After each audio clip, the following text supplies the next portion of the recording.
all of the great conspiracy theories of the moment are oddly wrapped together in this beautiful little package right here.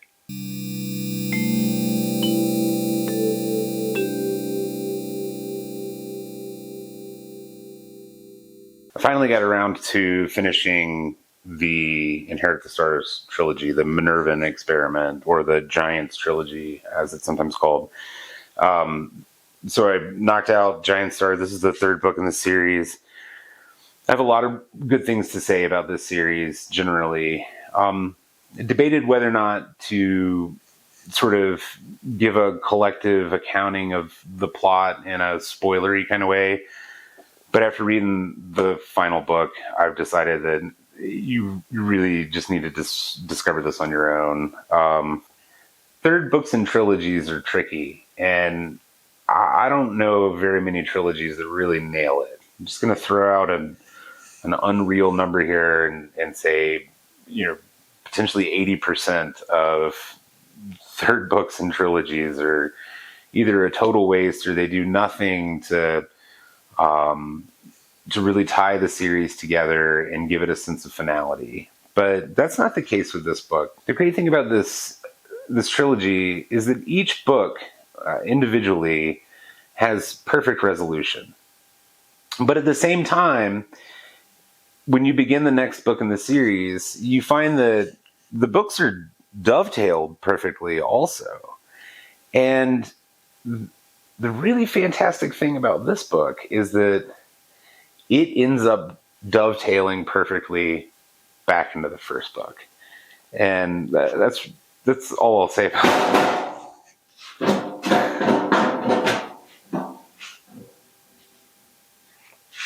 That's all I'll say about that. When I started reading this, I really didn't know how much more meat was left on the bone. And the second book, it resolved itself in such a way that, and of course, you could see where to start a third book, but I don't know. It just, at least initially, I thought, where's the conflict going to be? Where's the mystery going to be? And will it really add anything to the first two books? The first two were great. And I'm just beyond elated with myself that I decided to go ahead and read it, because it really does add the thing that the first two books are missing. And that's human intrigue. As I had mentioned about the other books, they're presented in a very expository fashion, and the characters exhibit, great responsibility and competency and good faith. But there was no intrigue. There was no real interpersonal conflict. And it was strange to me. And having read the third book, I kind of feel the intentionality of it now. Whether or not Hogan had this grand plan in mind, it could just be that he responded to criticism of the first two books and said, oh, well, I just wait. And then turned around with this one. Because there is a special amount of human and government intrigue in this book that is completely absent from the first two books, but it's there for a very specific reason. And the timing of it is perfect. And the way that it accentuates the plot is spot on. Each of the first two books did this really great progressive consideration of human nature and human origins. The first book was truly humans wondering about themselves. It was a personal journey inward.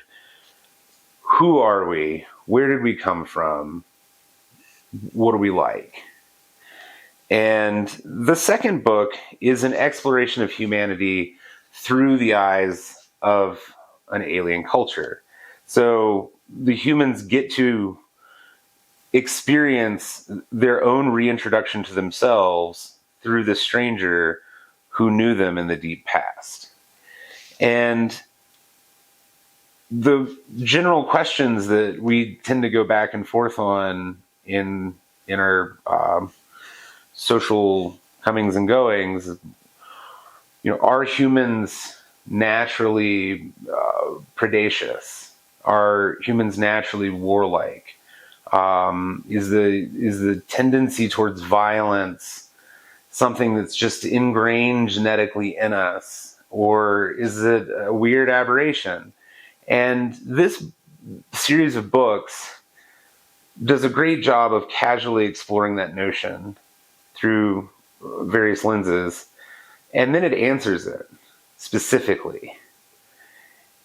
And like the first two books, it answers it in this like really great optimistic way. And you're kind of let off the hook, both as a human and as a reader, because suddenly you're given an explanation for fuckers.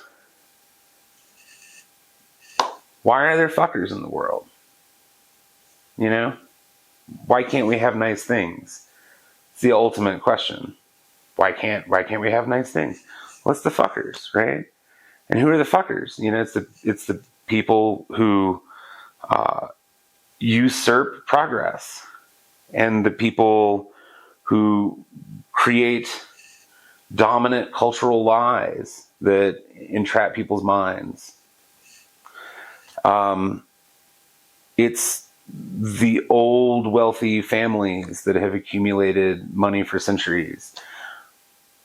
All of the great conspiracy theories of the moment are oddly wrapped together in this beautiful little package right here. And it's just delightful. It's just delightful. I really like UFO stuff, and I like to read UFO forums and just dabble with all of that. And I don't know, both the term believer and the term skeptic are very loaded terms, and they've got all kinds of baggage. But I tend to think of myself as reasonably and respectably skeptical. And even though I've enjoyed the topic and the subject since I was a very young child, and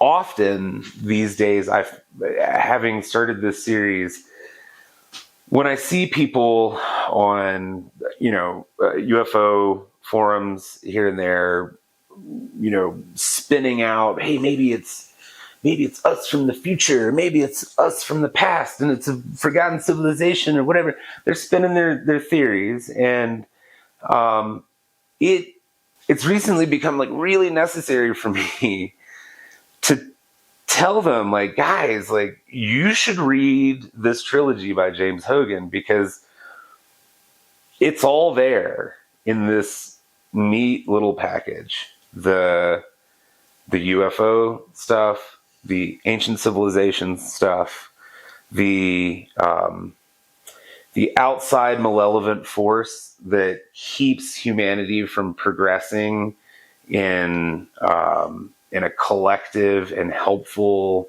and beneficial way to all of us. It's all there, and it's not crazy. It doesn't feel like the crazy machinations of a conspiracy theorist. It's just a story, but it is so neatly sewn together. And if you're looking for just a killer conspiracy theory to throw your weight behind, this book will give you a great one. There are essentially no plot holes in this series. Part of that has to do with the sort of simplistic nature of the books themselves. They're very simple books. But they're not, they're not completely simple. And they do have a plot, and it's a good one. And you could argue that maybe at the end of the second book, there were a couple of gnawing, like, well, what about this or what about that? But not really. Like I said, there's perfect resolution at the end of each book. And when you get to the third book, it's kind of revealed to you, like, this is actually a plot hole from the original two books that needs further complete resolution. And so is this, and so is this. But every single one of them is filled. And it's so satisfying. It's so satisfying because as a reader, sometimes you read these very complex stories and these very protracted books with many, many characters and many plot lines. And, it's nearly impossible for an author to keep it all straight while he's, serving it up, much less plug every hole. But this book is really a masterclass in simple is not even the right word. It's a masterclass in casual reading done right. It's good storytelling. It's just clean, good storytelling. So you got great resolution. You've got simple, straightforward, no-nonsense, expository storytelling. You've got a near-perfect trilogy. And a trilogy where each book adds flavor to the next, and the last book adds flavor to the first. You can find these out there. These are older editions of the 3 books in one volume. So this has Inheritance of Stars. It has The Gentle Giants of Ganymede and Giant Star.